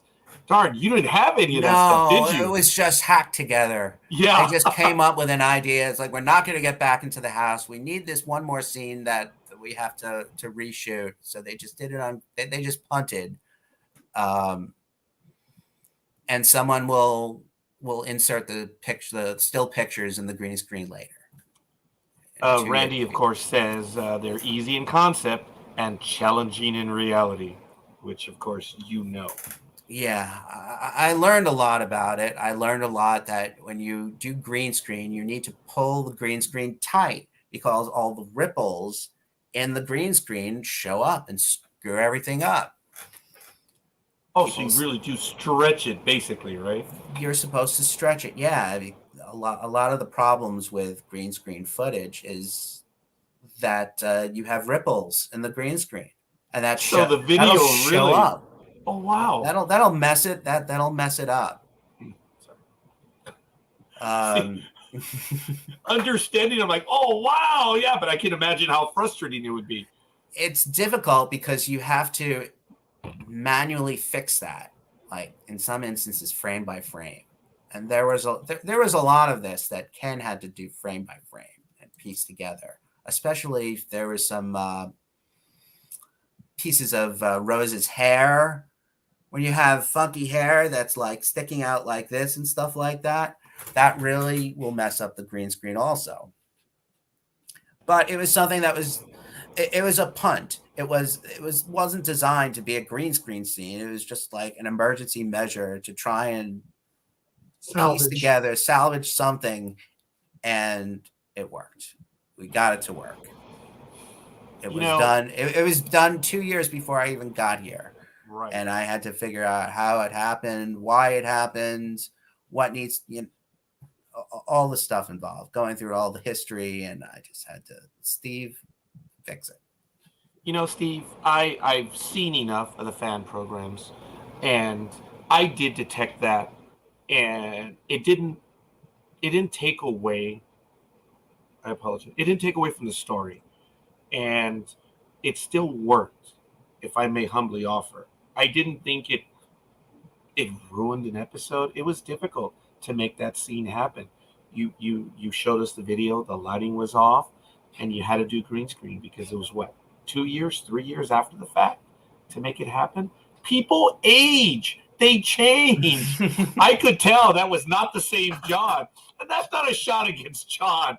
That's us aging. It just happens.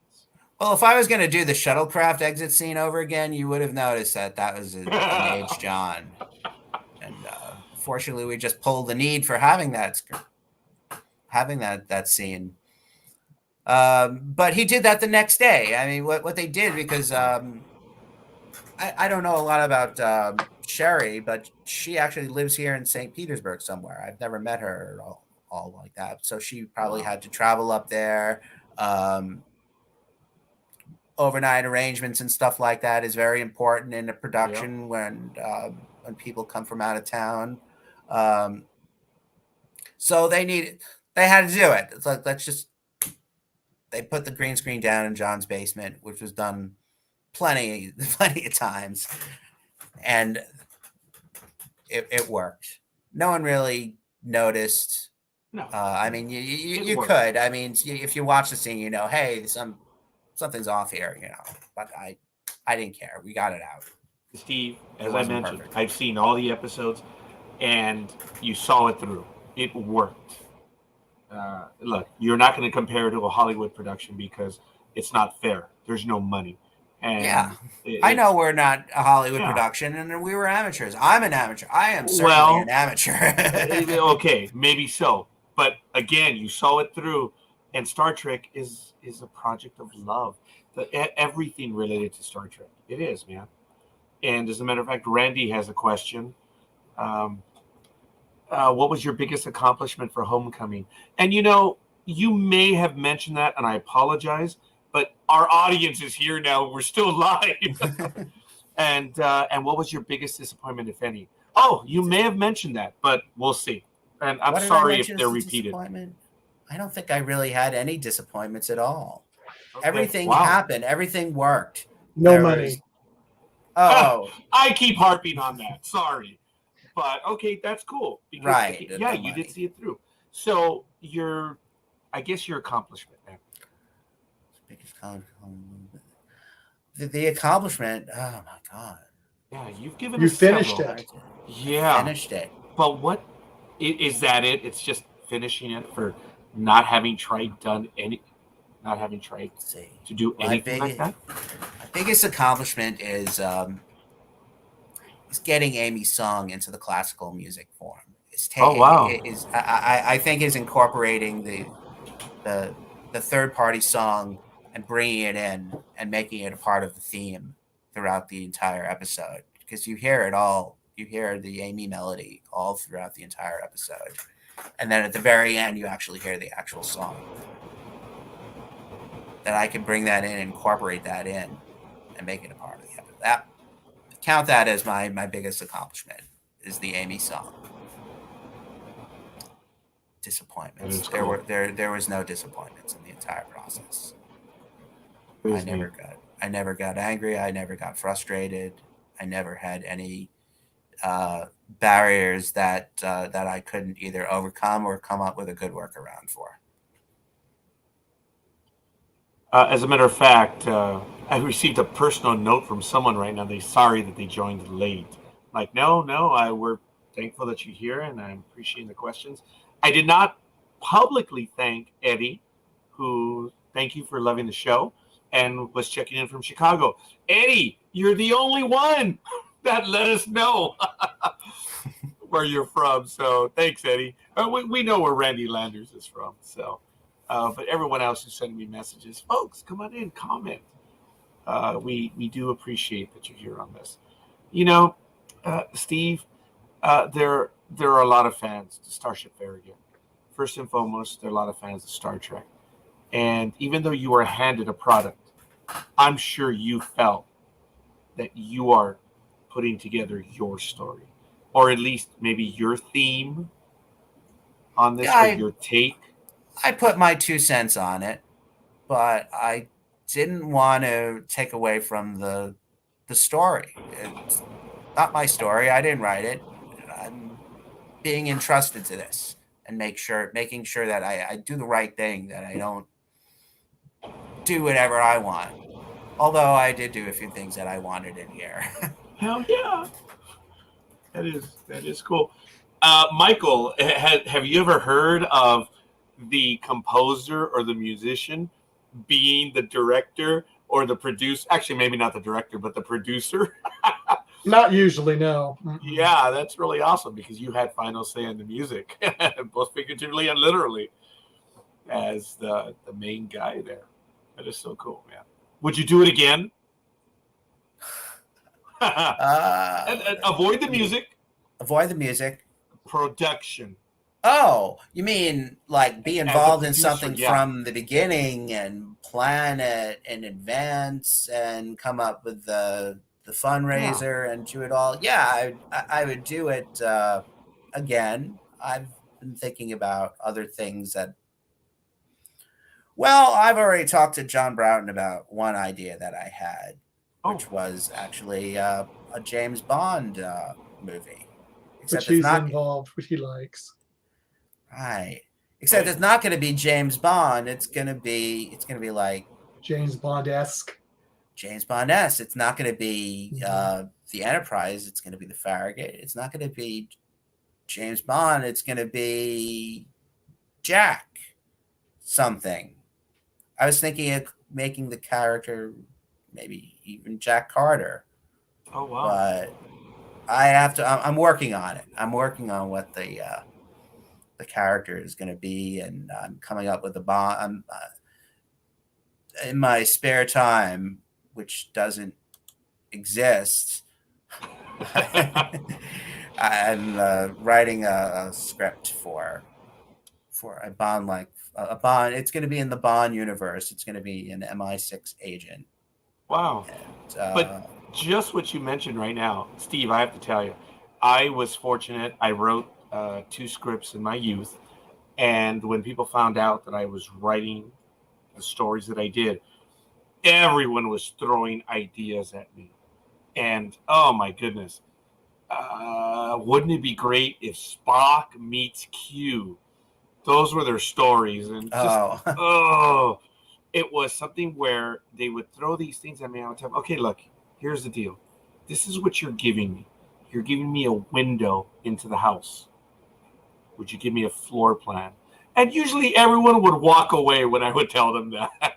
But the reason why I share that story, and I really haven't shared it with anyone, is I think it's a creative idea. If they're your concept of possibly making it a Jack Carter in James Bond, that's kind of cool, man. I would never have thought of something like that. I would like to see where that goes. And well, I gotta wait until Farragut Forward is done, because they're very focused on that.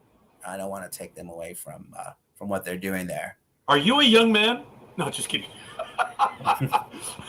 It may take a while. Fan productions do take a little bit. Hey, look, did John tell you? Is it a one-off or will it be multiple? Oh, you mean The Farragut Forward. I don't know exactly how that's going to work. Yeah, okay. I get the impression that they may just do. Well, first of all, they say that they're building these sets to be. You can put them away, and then if someone else wants to use them, you can unpack them, and Wow. other people will be able to use these sets. I don't know how that's going to work, but it seems like they're opening up the possibility of if they want to do their 3 episodes of a production, and if somebody else wants to come along and do their own production and maybe use the sets and do their own story, and maybe if they want they could call John and Mike and have them play their characters, and somebody like if I wanted to do my own episode of Farragut Forward and hire those guys, maybe I could do that and do something like that. Where I don't know. Where other people could do the production. Yeah. It doesn't have to be them. Right. I could call it Farragut Films if I wanted to, or make it Steve Semmel Productions, but I could do my own episode of Farragut Forward and use the sets, get John to do costumes, and just make him a participant. Ask him if he wants to play Carter for an episode. I have to tell you, I'm looking forward to the sets that they're working on. As Michael knows, I'm a fan of the movie, the original series movies, the Wrath of Khan and The Search for Spock. That style of bridge, which originated with the motion picture, that's one of my favorite ones of the movies, and that's what they're working on. I am so looking forward to seeing what they're going to do with Farragut. Oh yeah, they did such a great job with the studio in Kingsland. Yes, everything that they built down there. I mean, Michael, everything they did now, isn't the vast majority Farragut work? Yeah. Yeah, period. Except the engineering room, pretty much. Otherwise, they built everything down there.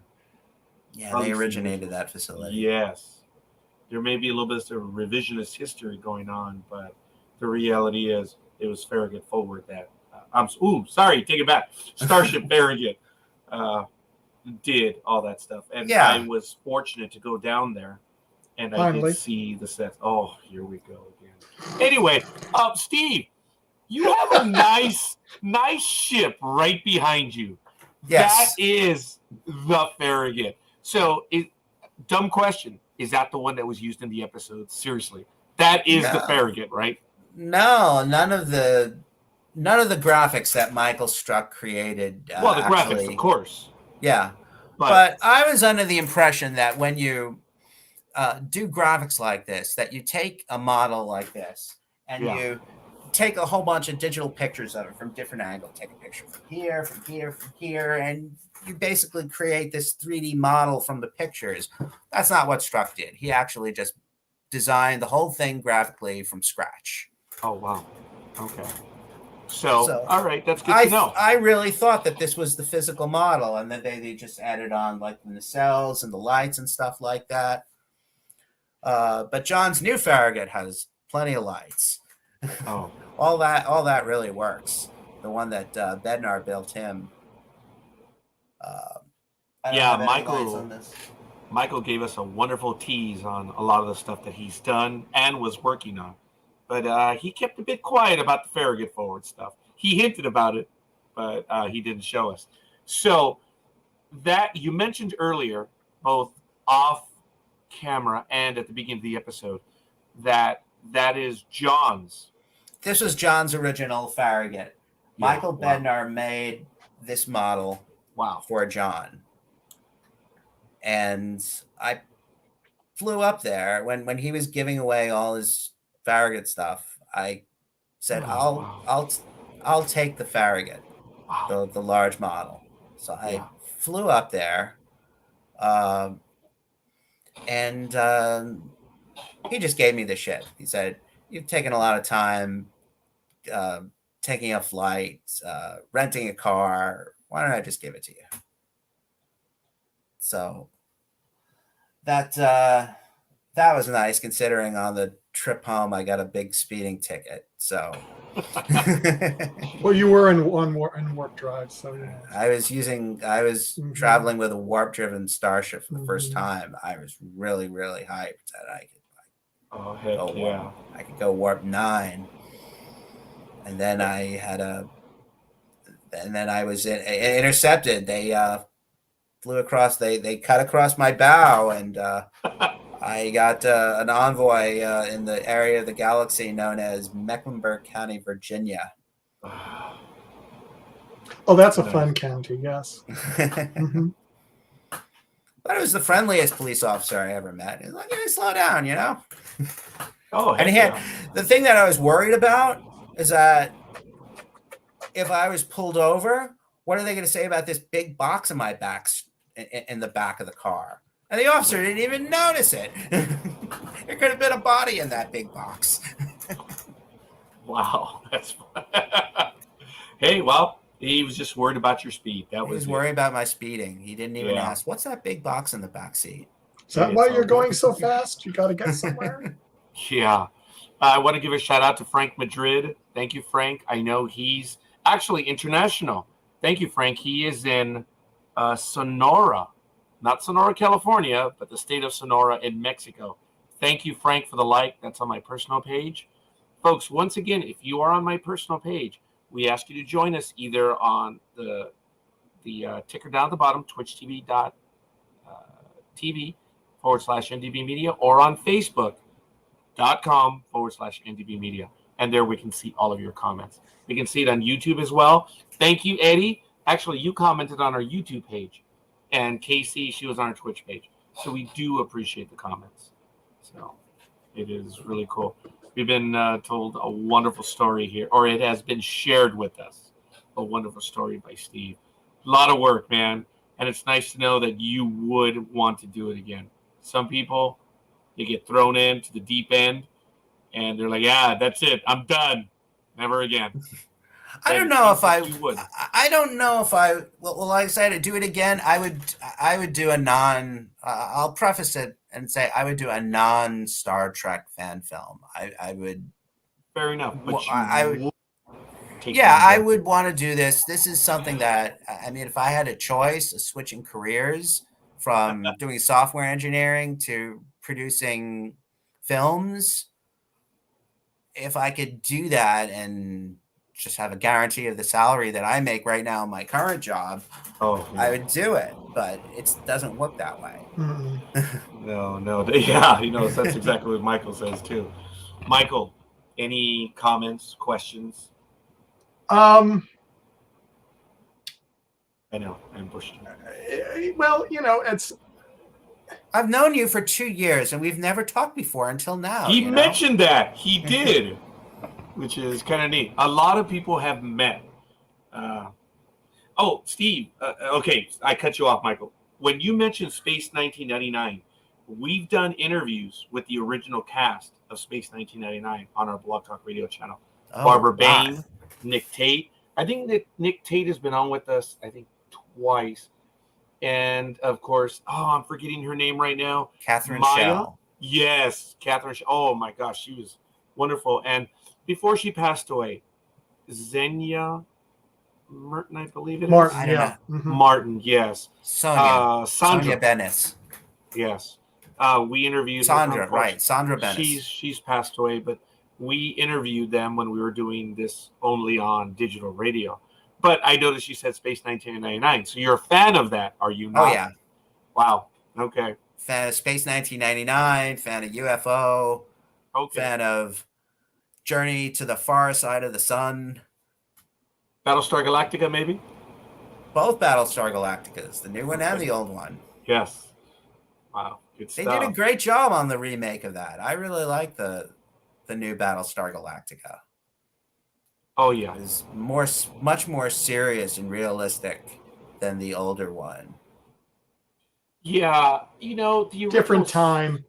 different time, yes. And the problem with production back then, and not with the Battlestar, it was management. Because as you know the story, they did their 3-part, and it was almost immediate. They said, we're going to series now. And their lead time for something that complex was almost impossible. And they delivered some incredible stuff under ridiculous conditions. And it was just a shame that it cost so much. I think it was like $1 million per episode. It was unreal. And that was huge. That was unreal money back then. Let me compare it. It was $1 million per episode in 1978 for Battlestar Galactica. When Star Trek was running in the 80s and 90s, Paramount was spending $1.5 million per episode in the late 80s, early 90s. Think of that, folks. Think of how much money that was for Battlestar Galactica back then. But I did enjoy the original series. I was a kid, man. I loved it. And the new series, gosh, it was really good stuff. Were you happy with the ending, Steve? Did you like the story? Yeah. I like the fact that the Baltar and I guess number 6, they could actually see each other. Yeah. And they were there on Earth, and it's gonna repeat over again. I was really happy. I know there was a lot of fan or apron stringers, as we call them, the apron stringers that were unhappy because they didn't describe or didn't give us an answer on who Starbuck really was. Kara Thrace. It was just, my time is done and I gotta go, and she disappears. So we really don't know what she was. I was okay with it, man. I didn't need an answer. I don't need an answer to everything. Were you okay with that, Steve? Yeah, I was okay with her just disappearing, saying, I'm not really here. Yeah. I'm going to go now. Yeah. And that's it. It was well done. It was, remember with Baltar? I think it was Baltar Tell 6. I'm a farmer and I can grow stuff. It was so well done. I was very thankful to Ron D. Moore on that. And of course, he wasn't alone. David Icke and everyone involved in Battlestar Galactica. It was a fun series. I'm glad they brought Richard Hatch back. As a matter of fact, Richard Hatch was on our network 4 times. You probably interviewed him too. That's great. Steve, and of course he's passed away. Richard Hatch was real. We the fans benefited by knowing Richard Hatch, and he went early. I was lucky. I don't tell this story always, but everyone knows. In a very difficult time in my life, when my youngest daughter, when we did not know if we were going to have her from one day to the next, Richard Hatch had deemed me worthy to be his friend on Facebook, and he commented. Oh, wow. And he said, look, I don't know everything that's going on with you, but I know it's important and it's very serious. And he dictated a note to me and to my family. I will lose it, because he said, never lose faith, stay strong. And it was almost the So Say We All from Battlestar Galactica, but from Tom Zarek / Richard Hatch, to have taken the time to leave a note to me. And of course, my poor daughter, in intensive care, I'm like, oh my God, Mika, look. I'm showing her my phone. She opens her eyes and she sees it, and she did smile, and she went back under. What a nice story. Yeah, I know. I'm sorry. You mentioned Richard Hatch. He was a good person. We as fans benefited from him. I have a personal story, but he was that way with everyone. He was a good guy, and I'm glad they did bring him back. He was it was a great idea. Yeah, it was. That was a while ago, actually. That was like 2010, more than 10 years ago. Yeah, and like I say, he's been on our network 4 times, and I met him in person, and he's all right now. And I'm just sorry that we lost him. He went early. Mm-hmm. But yeah, I apologize, Steve. Oh, that's okay. I probably should not have. But folks, we are getting near the end of the second hour, and I don't want to take more time from Steve. Steve, you've been incredibly gracious, giving us an insight in the, not just an insight, the totality of everything. I'm sure there's a little bit more. We can bring Michael Struck. If anybody wants to send extra questions that yes, that Admiral Roger didn't ask, I'd be more than happy to jot some notes down, some follow-up notes to people. This is anything that they want to know that I haven't described, or any particular things about any of the pieces of music involved in Homecoming, any particular questions about any scene, and why I put what I did, and or for people who have seen the home cut, the rough cut, and are wondering, where did this go, or why did this get moved, or how did that go, I can answer stuff like that. Go back into my my history on all the events. The thing that really is amazing about it is it just took so long. And there were times where I didn't work on it at all, where I really had to try to figure out how I was going to get the free time to work on this, because I have a full-time job. Yeah. And I have a relationship with my wife here, and that the wife comes first, the job comes second, and then hobbies come third. And your wife's first name, if I may? Christi. Christi, we want to thank you, Christi, for allowing Steve to be with us for 2 hours, because it is, well, maybe a little more than 2 hours, but we want to thank you, Christi, as well. Steve, let me throw this idea out at you. Let's see if we can get Michael Struck and maybe Michael Bednar, or maybe someone else, and maybe we can do those old DVD commentaries on an episode. Oh yeah, I would love that if we could. All right, if we could have a permission, right? If we could have a watch party with Homecoming. We'll have a watch party, but it has to be you guys. Yeah, because we would be, I mean, we have nothing. We might have a question here and there, but it would be awesome to have a watch party and you guys do the commentary and the work that you did. So, Steve, we will follow up on that. Thank you, Steve. I'm going to ask Michael to do that and see. I have to believe Michael Struck will return. Oh, heck yeah. He wanted to come back. And I think that would be awesome, and see if we can get someone else. Eddie's saying, Steve, thank you for your time, Steve. It is. Thank you, Eddie, for your comments, man. It means a great deal to us. So, look, folks, I'm going to pretty much end it at this point. Steve, we did not put any public links if they wanted to contact you. Do you have a website? No. Okay.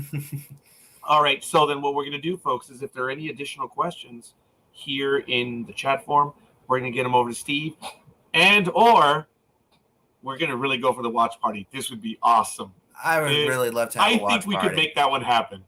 I know Michael would. The first anniversary of the release of Homecoming is coming up October 1st.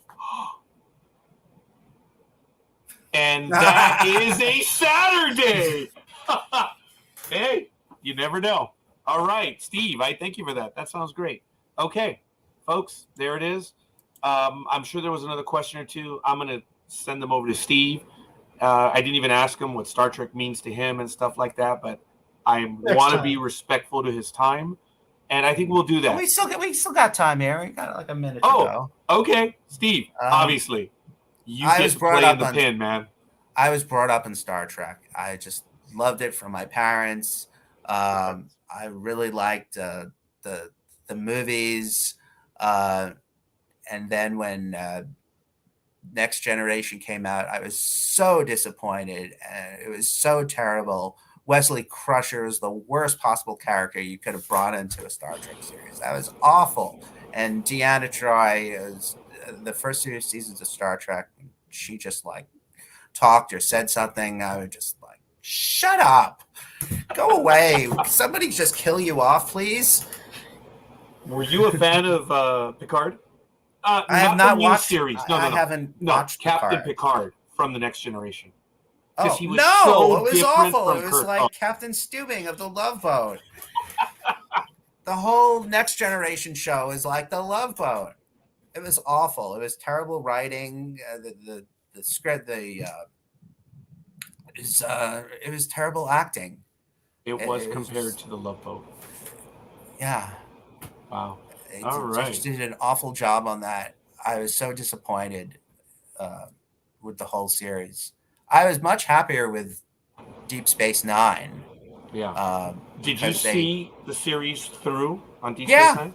Oh, Oh, I okay. did. Yeah. But Void, I saw the series,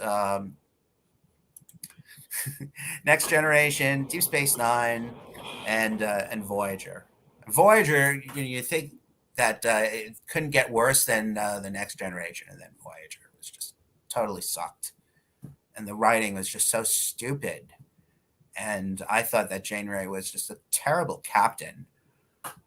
Not that Kate Mulgrew did a good job of, when she auditioned for, I heard a story when she auditioned for the role of Catherine Janeway. I guess she was just coming out with her Katharine Hepburn solo performance, and I guess when she read for the part, she must have just had nothing prepared and just said, "I'm just going to do some things from my Katharine Hepburn show," and the producers of it must have just seen that and just said, "Kate, you had a really great read through. We like you for the Janeway part, but could you do it like Catherine, like with your Katharine Hepburn bit? Could you do that for the entire series? That would be great." And I guess that's what they agreed on. Yeah, I guess. Lindsay Wagner was up for the part, as well as the young lady from Terminator, Sarah Connor. I forget her name. Oh, my goodness. She was also up for the part as well. Gosh, I forget her name. Sarah Connor. Sarah movie. Connor. Oh, I don't know her name. I'm so embarrassed. I can't believe that. Yeah. I'm going to have to look it up. Yeah, but she was in line for it as well. There were quite a few. The one that surprised me was Lindsay Wagner. Hamilton. Hamilton, yes. Linda It might not Hamilton. have been Lindsay Wagner. I apologize. But I know that Hamilton was in line for it, which was really kind of cool. But yes. Hey, we'll have a little bit of DS9 to talk about next time. But Steve, we're gonna try to make that work. I think it would be awesome to have a watch party / those old style DVD commentaries where you guys that did the work are the ones doing the talking. Yeah. That would be fun. I'd love to do that. So, Michael, I have to ask John's permission, right? All right. No problem. Gotta I don't ask the think it'll be a captain. problem. Yep. So, in other words, I'm going to ask the first officer. Of course. That's how I have to do it. But he wasn't first officer on that one. He was first officer in the program, But not in the for that franchise. episode. But not in that last episode. Buddy, it's John and Mike. I'm sorry. Go ahead, Steve. It took considerable time and expense to take Michael's name out of the opening sequence and put Frank Hernandez in there. So that's something. Yeah. So just remember, Michael, I mean in the hierarchy of the Farragut franchise. Mm-hmm. Okay. Right. John and Michael. So, Mm-hmm. Then and now it would be Steve because he had that role as well. So, you did. all right, folks, this was fun. Steve, I want to thank you. You gave us some wonderful insight. And if there are going to be any other questions, folks, in the chat room, you know how to get a hold of us. We will gladly forward them. And Steve, we've got to make it happen. He did commit, provided we do our part. So we've got some work to do. And who knows, maybe around October. That'd be kind of cool. Yeah, that would be nice. The first anniversary of the release, we're gonna have a watch party. Yeah, and it doesn't have to be exactly on that Saturday. It doesn't when it works, but right around there would be awesome. I like that. It's a great idea. But it's getting close. It's been what is it now? It's July, so it's 3 months. It's been like 9 months since it's been out. Oh my goodness, yes. Because if it's October 1st, yeah, it's actually less than 3 months to the anniversary. So we'll shoot for that. Folks, again, thank you. Steve, I envy you, man. You got a chance to do some stuff that a lot of us wish we could do. And I thank you for your work. I mean it. I thank you for your contributions. I know it hurt a little bit, but it's a labor of love too, and you saw it through. Thanks, Steve. You gave me some Thank great you so insight. much. into Thank you home guys. church. Thanks for having me on. Not a problem. We would love to have you back, and we'll make it happen.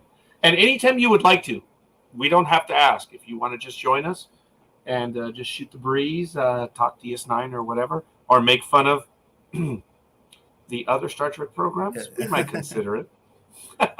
Who knows? Well, no, we cannot play those. Yeah, we'll get in trouble with that. But it's all right. Oh, wait, unless we do it without the volume. Nah, that's lame. I'm going over on time. Steve, again, thank you. And Michael Day, thank you. And for everyone else who spent time with us, we do appreciate it. And we look forward to seeing you. We have scheduled guests upcoming, so stay tuned. And actually, we're well into November. Well into August. I was thinking of the October 1st one. So we're good. Folks, we'll see you guys on the other side. Peace always. Good night, guys. Thank you again.